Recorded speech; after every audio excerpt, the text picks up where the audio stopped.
ദിനവൃത്താന്തം 2-ാം പുസ്തകം അധ്യായം 35. ദൈവം എന്നൊരു വേദപ്രമാണത്തിൽ അടങ്ങിയിരിക്കുന്ന അത്ഭുത കാര്യങ്ങളെ കാണുവാൻ എൻ്റെ ഉൾക്കണ്ണുകളെ പ്രകാശിപ്പിക്കണമേ. ആമീൻ.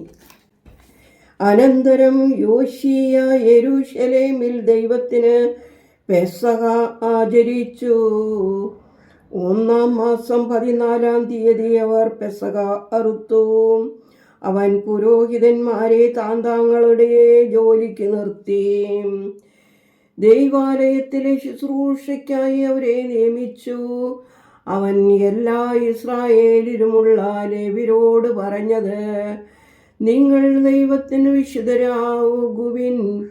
ഇസ്രായേൽ രാജാവായ ദാവീദിൻ്റെ മകൻ ശലോമോൻ പണിത ആലയത്തിൽ വിശുദ്ധ പെട്ടകം വെപ്പിൻ. ഇനി അതോ നിങ്ങളുടെ തോളുകൾക്ക് ഭാരമായിരിക്കയില്ല. നിങ്ങളുടെ ദൈവമായ കർത്താവിനെയും അവൻ്റെ ജനമായ ഇസ്രായേലിനെയും സേവിച്ചു കൊള്ളണം. ഇസ്രായേൽ രാജാവായ ദാവീദിൻ്റെയും അവൻ്റെ മകൻ ശലോമോൻ്റെയും എഴുത്തുകളിൽ കാണുന്നത് പോലെ കുടുംബം കുടുംബമായും കൂറുകൂറായും നിങ്ങളെ തന്നെ ക്രമപ്പെടുത്തണം. നിങ്ങളുടെ സഹോദരന്മാരായ ജനത്തിൻ്റെ പിതൃഭവന വിഭാഗം അനുസരിച്ച് ഓരോന്നിനെ ലേവ്യരുടെ ഓരോ പിതൃഭവന ഭാഗം വരുവാൻ തക്കവണ്ണം വിശുദ്ധ മന്ദിരത്തിൽ നിലകൊള്ളുവിൻ. ഇങ്ങനെ നിങ്ങൾ പെസഹ അറുത്ത് നിങ്ങളെ തന്നെ വിശുദ്ധീകരിക്കുകയും മോശമുഖാന്തരമുണ്ടായ ദൈവത്തിൻ്റെ അരുളപ്പാട് നിങ്ങളുടെ സഹോദരന്മാർ അനുസരിക്കേണ്ടതിന് അവരെ സജ്ജരാക്കുകയും ചെയ്യണം. യോശീയ അവിടെ ഉണ്ടായിരുന്ന എല്ലാവർക്കും വേണ്ടി പെസഹ യാഗങ്ങൾക്കായി രാജാവിൻ്റെ വകാട്ടിൻ കൂട്ടത്തിൽ നിന്ന് ആകെ 30,000 കുഞ്ഞാടിനെയും വെള്ളാട്ടിൻകുട്ടിയെയും 3000 കാളയെയും ജനത്തിനു കൊടുത്തു.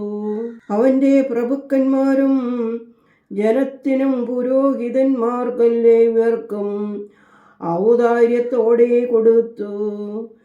ദൈവാലയ പ്രമാണികളായ ഹിൽക്കിയായും സക്കറിയായും യെഹീയേലും പുരോഹിതന്മാർക്ക് പെസഹ യാഗങ്ങൾക്കായിട്ട് 2600 കുഞ്ഞാടിനെയും 300 കാളയെയും കൊടുത്തു.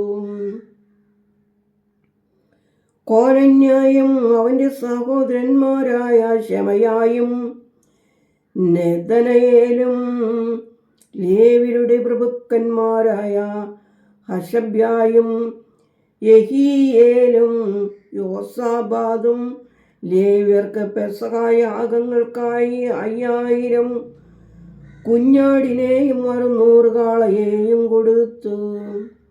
ഇങ്ങനെ ശുശ്രൂഷ ക്രമത്തിലായി രാജകൽപ്പന പ്രകാരം പുരോഹിതന്മാർ തങ്ങളുടെ സ്ഥാനത്തും ലേവ്യർ കൂറുകൂറായും നിന്നു.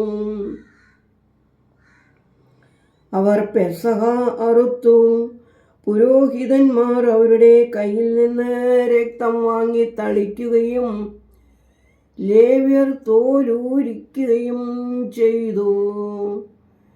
പിന്നെ മോശയുടെ പുസ്തകത്തിൽ എഴുതിയിരിക്കുന്നത് പോലെ കർത്താവിന് പ്രഭാതം തോറും അർപ്പിക്കേണ്ടതിന് അവർ ജനത്തിൻ്റെ പിതൃഭവന വിഭാഗം അനുസരിച്ച് കൊടുപ്പാൻ തക്കവണ്ണം ഹോമയാഗത്തെയും അങ്ങനെ തന്നെ കാളകളെയും നീക്കിവെച്ചു. അവർ വിധി പോലെ പെസഹയെ തീയിലിട്ടു. സമർപ്പിത സാധനങ്ങൾ കലങ്ങളിലും കുട്ടകങ്ങളിലും ചട്ടികളിലും വേവിച്ചു സർവജനത്തിനും വേഗം വിളമ്പിക്കൊടുത്തു. പിന്നെ അവർ തങ്ങൾക്കും പുരോഹിതന്മാർക്കും വേണ്ടി ഒരുക്കി. അഹരോന്യരായ പുരോഹിതന്മാർ ഹോമയാഗങ്ങളും മേധസ്സും അർപ്പിക്കുന്നതിൽ രാത്രി വരെ അധ്വാനിച്ചിരുന്നതുകൊണ്ട് ലേവ്യർ തങ്ങൾക്കും അഹരോന്യരായ പുരോഹിതന്മാർക്കും വേണ്ടി തയ്യാറാക്കി.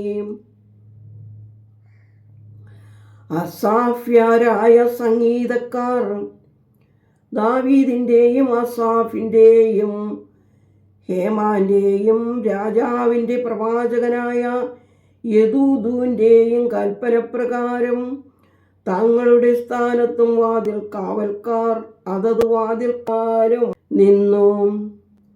അവർക്ക് തങ്ങളുടെ ശുശ്രൂഷ വിട്ടുപോകുവാൻ ആവശ്യമില്ലായിരുന്നു. അവരുടെ സഹോദരന്മാരായ ലേവ്യർ അവർക്കെല്ലാം കൊടുത്തു. ഇങ്ങനെ യോശീയ രാജാവിൻ്റെ കൽപ്പനപ്രകാരം പെസഹ ആചരിക്കുവാനും ദൈവത്തിൻ്റെ യാഗപീഠത്തിന്മേൽ ഹോമയാഗങ്ങൾ അർപ്പിക്കുവാനും വേണ്ടിയുള്ള ദൈവത്തിൻ്റെ സകല ശുശ്രൂഷയും അന്ന് ക്രമത്തിലായി. അവിടെ ഉണ്ടായിരുന്ന ഇസ്രായേൽ മക്കൾ ആ സമയത്ത് പെസഹയും പുളിപ്പില്ലാത്ത അപ്പത്തിൻ്റെ പെരുന്നാളും 7 ദിവസം ആചരിച്ചു. ശമൂവേൽ പ്രവാചകന്റെ കാലം മുതൽ ഇസ്രായേലിൽ ഇതുപോലെ ഒരു പെസഹ ആചരിച്ചിട്ടില്ല. യോശീയായും പുരോഹിതന്മാരും ലേവ്യരും അവിടെ ഉണ്ടായിരുന്ന എല്ലാ യഹൂദയും ഇസ്രായേലും യെരൂശലേം നിവാസികളും ആചരിച്ച ഈ പെസഹ പോലെ ഇസ്രായേൽ രാജാക്കന്മാരാരും ആചരിച്ചിട്ടില്ല. യോശീയായുടെ വാഴ്ചയുടെ 18-ാം വർഷം ഈ പെസഹ ആചരിച്ചു. യോശീയ ദൈവാലയത്തെ യഥാസ്ഥാനത്താക്കുക മുതലായ കാര്യങ്ങളെല്ലാം കഴിഞ്ഞ ശേഷം മെസ്രയീം രാജാവായ നെക്കോയ് യൂഫ്രട്ടീസിനു സമീപമുള്ള മാബൂഗ് ആക്രമിക്കുവാൻ പോകവേ യോശീയ അവൻ്റെ നേരെ പുറപ്പെട്ടു. എന്നാൽ അവൻ അവൻ്റെ അടുക്കൽ ദൂതന്മാരെ അയച്ചു. യഹൂദ രാജാവേ, എനിക്കും നിനക്കും എന്ത്? ഞാൻ ഇന്ന് നിന്റെ നേരെയല്ല യുദ്ധത്തിന് പുറപ്പെട്ടിരിക്കുന്നത്. ദൈവം എന്നോട് ബന്ധപ്പെടുവാൻ കൽപ്പിച്ചിരിക്കുന്നു. എൻ്റെ പക്ഷത്തിലുള്ള ദൈവം നിന്നെ നശിപ്പിക്കാതിരിക്കേണ്ടതിന് അവനോട് ഇടപെടരുത് എന്ന് പറയിച്ചു. എങ്കിലും യോശീയ വിട്ടുതിരിയാതെ അവനോട് യുദ്ധം ചെയ്തു. ഫറവോൻ പറഞ്ഞ വചനങ്ങൾ കേട്ടില്ല. അത് കർത്താവിൽ നിന്നുണ്ടായതാണെന്ന് യോശീയ അറിഞ്ഞില്ല. അവൻ മെഗീത്തോ താഴ്വരയിൽ യുദ്ധം ചെയ്യുവാൻ ചെന്നു. ഫറവോൻ 2 അമ്പുകൾ യോശീയായുടെ നേരെ എയ്തു. രാജാവ് തൻ്റെ ഭൃത്യന്മാരോട്, എന്നെ കൊണ്ടുപോകുവിൻ, ഞാൻ മരണകരമായ മുറിവേറ്റിരിക്കുന്നു എന്ന് പറഞ്ഞു. അങ്ങനെ അവൻ്റെ ഭൃത്യന്മാർ അവനെ രഥത്തിൽ നിന്നിറക്കി അവൻ്റെ 2-ാം രഥത്തിൽ ആക്കി യെരൂശലേമിൽ കൊണ്ടുവന്നു. അവൻ മരിച്ചു. അവൻ്റെ പിതാക്കന്മാരുടെ കല്ലറയിൽ അവനെ അടക്കം ചെയ്തു. എല്ലാ യഹൂദയും യെരൂശലേമും യോശീയായെ കുറിച്ച് വിലപിച്ചു. യെരമിയായും യോശീയായെ കുറിച്ച് വിലപിച്ചു. സകല സംഗീതക്കാരും സംഗീതക്കാരികളും ഇന്നുവരെ അവരുടെ വിലാപങ്ങളിൽ യോശീയായെ കുറിച്ച് പ്രസ്താവിച്ചിരിക്കുന്നു. ഇസ്രായേലിൽ അത് ഒരു ചട്ടമാക്കിയിരിക്കുന്നു.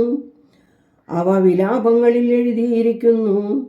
യോശീയായുടെ മറ്റുള്ള കാര്യങ്ങളും ദൈവത്തിൻ്റെ ന്യായപ്രമാണത്തിൽ എഴുതിയിരിക്കുന്ന പ്രകാരമുള്ള അവൻ്റെ സൽപ്രവൃത്തികൾ മുഴുവനും അവൻ്റെ ചരിത്രവും ഇസ്രായേലിലെയും യഹൂദയിലെയും രാജാക്കന്മാരുടെ പുസ്തകത്തിൽ എഴുതിയിരിക്കുന്നു. ദൈവമേ, സ്തുതി നിനക്ക് യോഗ്യമാകുന്നു. പാർക്കുമോർ.